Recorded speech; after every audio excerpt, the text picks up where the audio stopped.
All right, this is our return of our mini retreat, mini rescue for the parish. This is what we're discussing. Apostolic letter of the great St. John Paul II, master of faith, a doctor of the church, St. John of the Cross. He's discussing this. Why is this significant? If you have any affection for John Paul II, he did two doctoral dissertations, two PhDs, but he did, his doctoral dissertation was faith in the works of St. John of the Cross.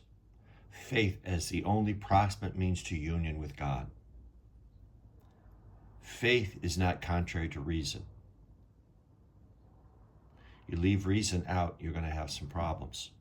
So let's dig deeper into this. This is just for a parish mini retreat, mini rescue for those who are struggling. My intent is to strengthen the family. And so that's the approach. I'm experimenting with the 3 minutes versus a longer version. This will be a longer version. Master in the faith. That's why this is significant. This is embedded in a time when it's merely a guess. You do not have to take what I say as gospel. You can test it yourself. But my suggestion, my advice is, we are in a period of literature. There was the Greek, Roman, Latin, Middle Ages, Shakespeare. This is the time of witness literature. Witness literature. Solzhenitsyn coming out of World War II, the gulags. You see so much in there. Witness literature. You see the Yad Vashem of Israel, the Jewish people, witnessing. And so the sign of the times, this is witness literature, and you're allowed to do that.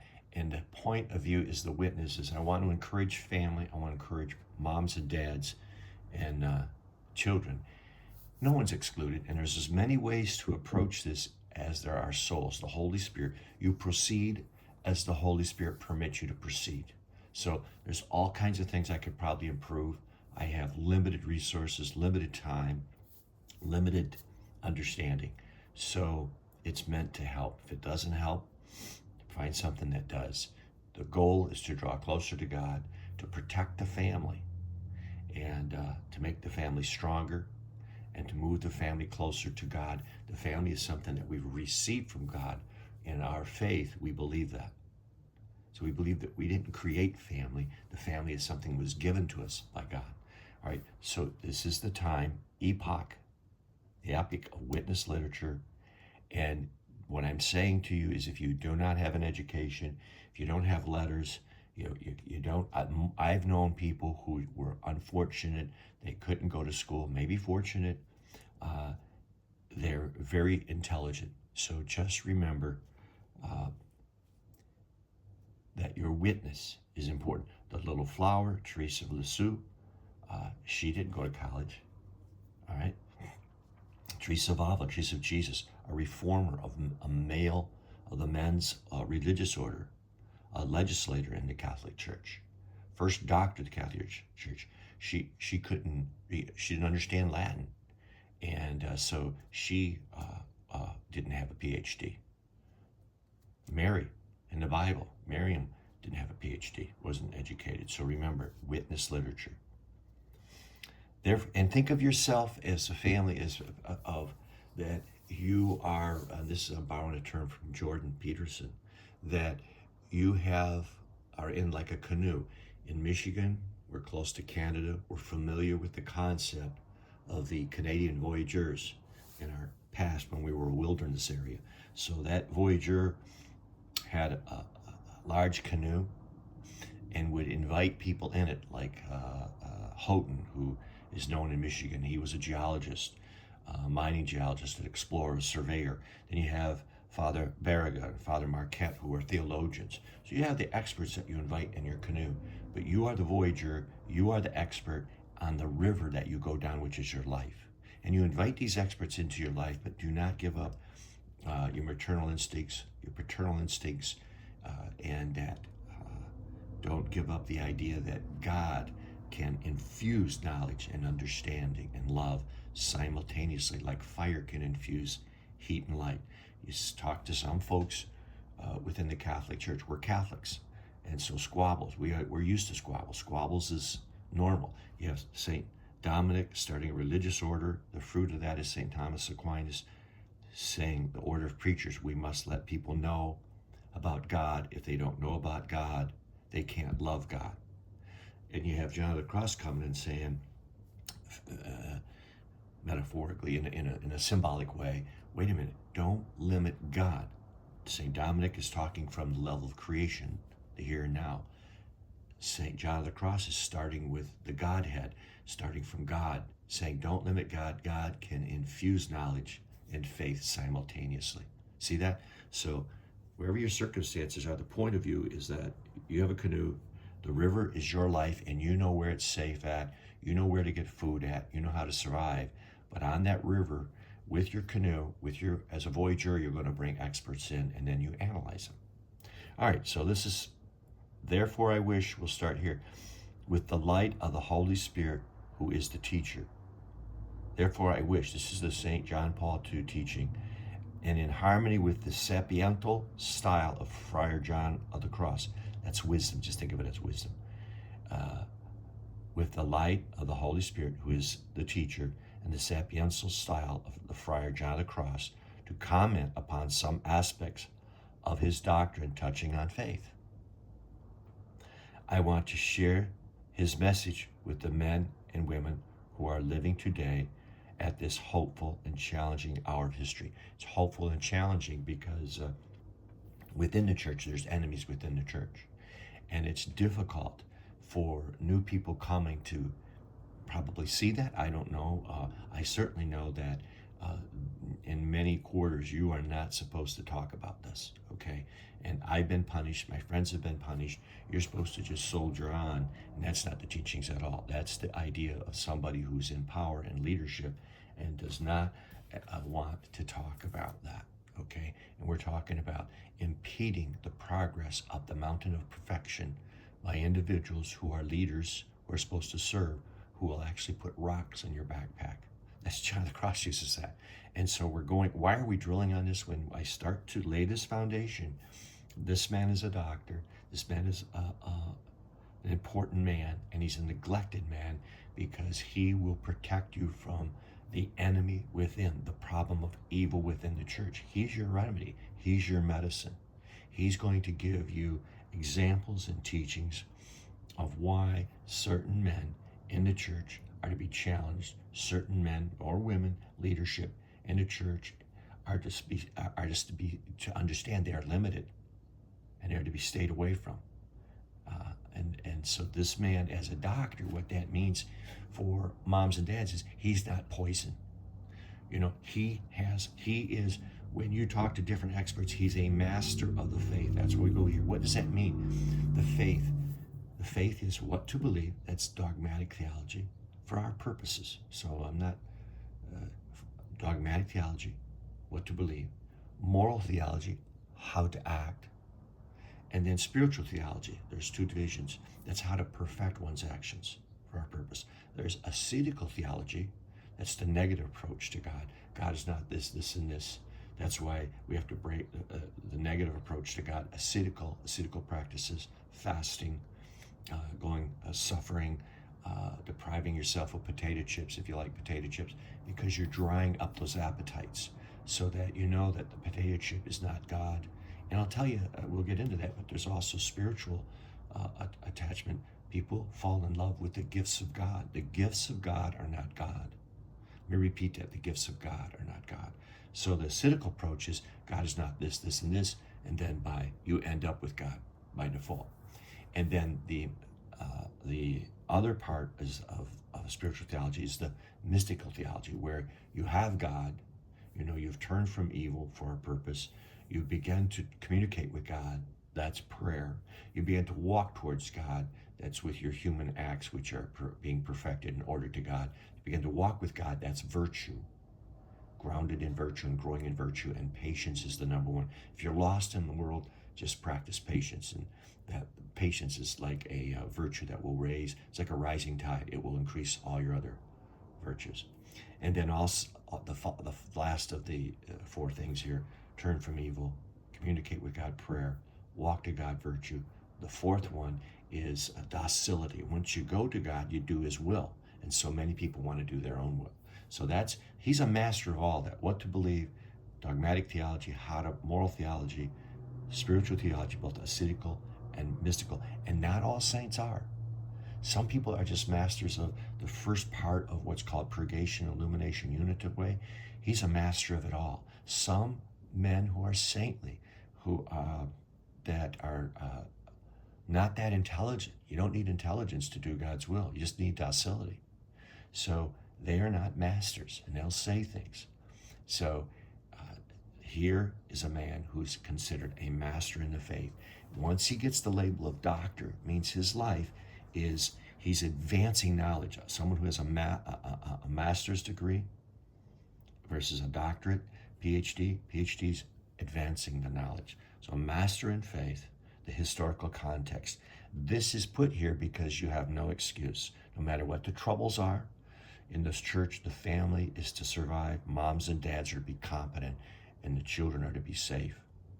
All right? And you're to be able to find in the church sources of food and water, nutrition and good. That's your job. Okay?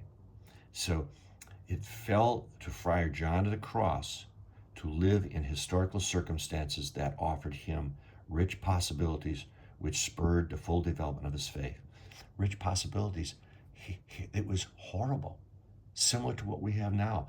I mean, there was just a lot of fighting, a lot of chaos. There was the Inquisition. You had, remember Joan of Arc burned at the stake by clergy, and then about 40, 50 years later, they open it up and they put the clergy on trial and find that they did the evil, and that Joan of Arc, a virgin, innocent woman who was made a saint, okay? And why? Based on the cries of her mother, the cries of distress. So I'm the wrong one for God to put in this position to protect a family, protect moms and dads, to not tell you about that stuff. Joan of Arc, you'd have never known about her if it wasn't for her mother crying. Cries of distress saying, this is wrong. Who else said it was wrong? John the Baptist said to Herod, it's wrong for you to take your brother's wife. Cost him his head. And for a man to be ordained, that's what he exposes himself to. And so many of these men are living very safe. That they're not living the life they were called to, and mediocrity. They live a life of mediocrity. And you're told you can't criticize. Well, refer them to me. I'll criticize them. I think you can, and I think you're called to criticize. So getting back to moms, Joan of Arc, she was put to death by clergy, powerful clergy from all levels, supported by lay people. These are men with lots of education, and they destroyed innocence. You seen it? They destroyed innocence. And what did God do? He sent a mother. I mean, she was like a peasant woman, and she just cried. When I say cried, her letters of distress. She wrote a letter. We'll go through that in another situation. She wrote a letter to the Pope, complaining, and finally the Pope interceded, and he did it in levels. First of all, he listened to her cries of distress. Don't give up your cries of distress. If you see something wrong with the clergy, be careful how you do it. We'll teach you how to do it. You can do it with proxies. She had some proxies too involved. She had some help. Be careful. But with her, her daughter was already killed by clergy, Catholic clergy, in a sham trial with false testimony. And that's why you'll see on the channel, you'll see Bill and Teresa. Bill and Teresa were subjected to false testimony, moral destruction. The church teaches that you can kill with a bullet, but you can also kill morally by depriving people of their rights, like a voice, just a voice to cry in distress, and a voice to scream when you're tortured. That's natural law. You don't hear a lot of that. So the historical context, there's no excuse for us in this age to say, well, it's really bad. It's never been this bad. Oh, it's been bad. It's been worse. So during his lifetime, an intense and creative religious age, that's 1542 to 1591, an intense and creative religious age began in Spain, Europe, and America. It is the age of the evangelical expansion of the Catholic Reform. It is also a time of discord, of ruptures in the unity of the church, and of internal and external conflicts. It's the same we have today. That you don't know about this, and that you're being told by the parish priest, you're creating scandal. That you're not only just creating scandal, but when we did what we did, we were obedient. Well, the guys that put to death Joan of Arc were obedient, and to challenge them created scandal. The question is it the will of God? When they crucified Jesus Christ, that created scandal. All right, so that alone doesn't get them off the hook. The critical juncture urges a response. You are that response, moms and dads. You're to protect that family. You're to protect your children, and you're to understand that you're allowed a voice. I'm not telling you to be, you start throwing eggs at the priest's car or anything like that. But I'm telling you that, use your money wisely. All right? And your money is the cheese. Cheese, Cheese. You move the cheese, you can move their hearts and minds without a word. All right? So I'm not telling you to be violent, physically violent. I'm telling you to open your eyes, be aware, and protect your family. The critical juncture urges a response, and that's your response. One, be careful who you give your money to. All right? There are Bolshevik clergy, that's communist clergy, and there's the Lavender Mafia. Those are homosexual clergy that are not interested in serving God, serving the church. God has commandments, and the church has commandments. They are interested in doing bad things. The critical juncture urges a response. The church holds a great council to teach reform, the Council of Trent. She evangelizes a new continent, America. She invigorates the Christian roots of an old world Europe.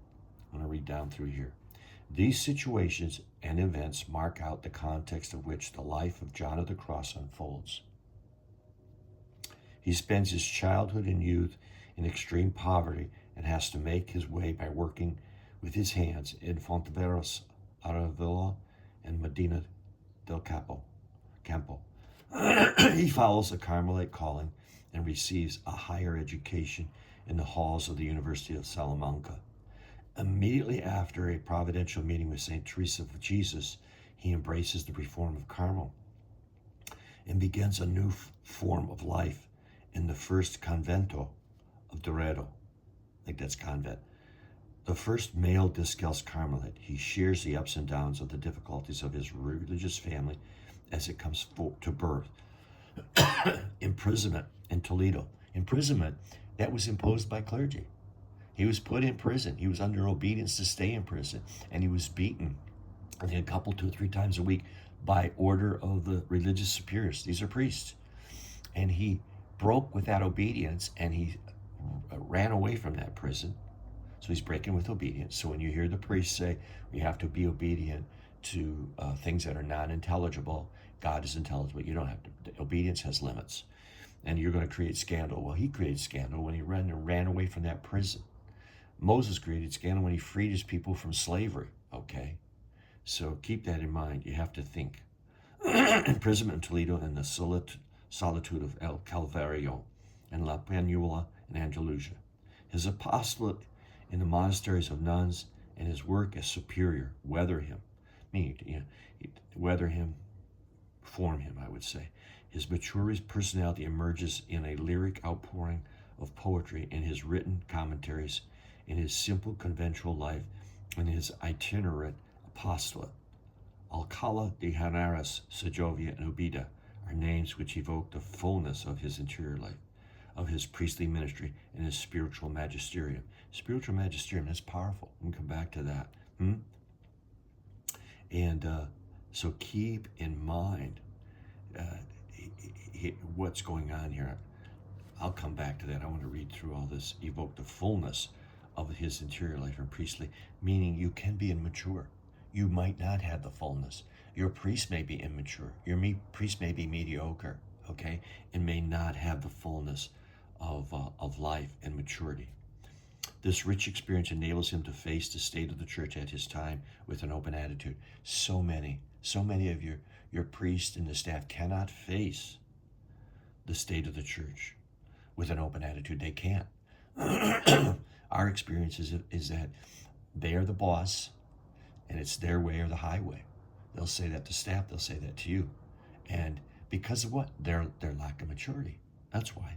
So right here, the church is holding out a man who has fullness of the interior life and fullness of maturity. This rich experience enables him to face the state of the church of his time with an open attitude. He is aware of what is taking place.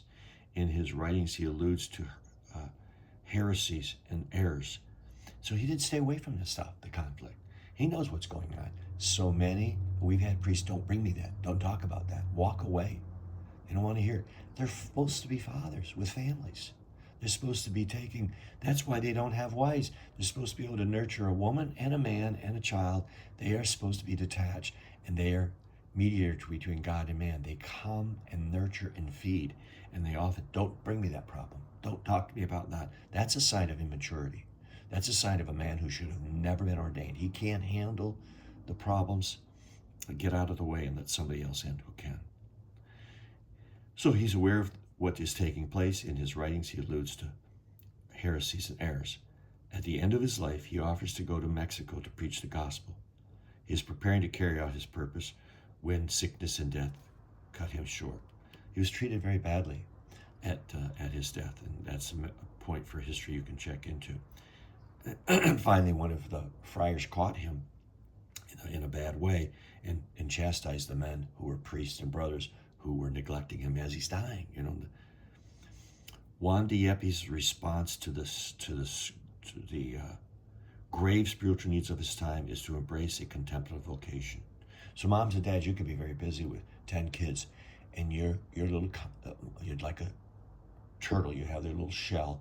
You can carve out an opportunity for a contemplative vocation right in that home. A little space. If it's 5 minutes here, you lock yourself in the car, in the bathroom, and you begin to add those 5 minutes up, and maybe you get an hour in, but you're allowed to do that. You're allowed to be creative. He is not washing his hands of his human and Christian responsibilities. On the contrary, in taking this step, he is committing himself to living with full awareness. Well, if you want to live with full awareness, Bishop, you probably should have processes and procedures that allow people to write a letter. And you should also have processes and procedures in place to criticize priests who tell the laity, and I've heard this, don't write the bishop a letter. The bishop writing the bishop a letter, writing the archbishop a letter, writing the pope a letter, there's processes and procedures set up by the Holy Spirit, set up by the church, that will not work unless you engage them. So unless you engage those processes and procedures, you're not going to be protected by wicked clergy or errant clergy or misguided clergy who are incompetent. You're not going to be protected. One of those processes and procedures, and it's presumed given to you by the Holy Spirit, is a second opinion. You're allowed to get a second opinion. You're allowed to cry in distress, and sometimes those cries of distress take the form of a letter to the bishop. And you're allowed to scream in torture, which may be an appeal, an administrative recourse. You're allowed to do that. On the contrary, in taking this step, he is committing himself to having such full awareness, the very heart of the faith, by seeking the face of God, by listening to his word and putting it into practice, and by surrendering himself to the service of this neighbor. John shows us that the Christian can find complete fulfillment in the contemplative life. The contemplative life does not limit himself to spending long stretches in prayer. The companion of the Carmelite saint and his biographers give us a dynamic picture of a man. As a youth, John learned to nurse the sick and lay bricks and stones and to work in the fields around there. All right, this is just a little bit longer, 24 minutes, so I can come back over here and break it down into 3-minute segments. But that's one I would prefer to listen to a lecture or a response in a larger time frame like we did here to develop it. But that's where we're at. So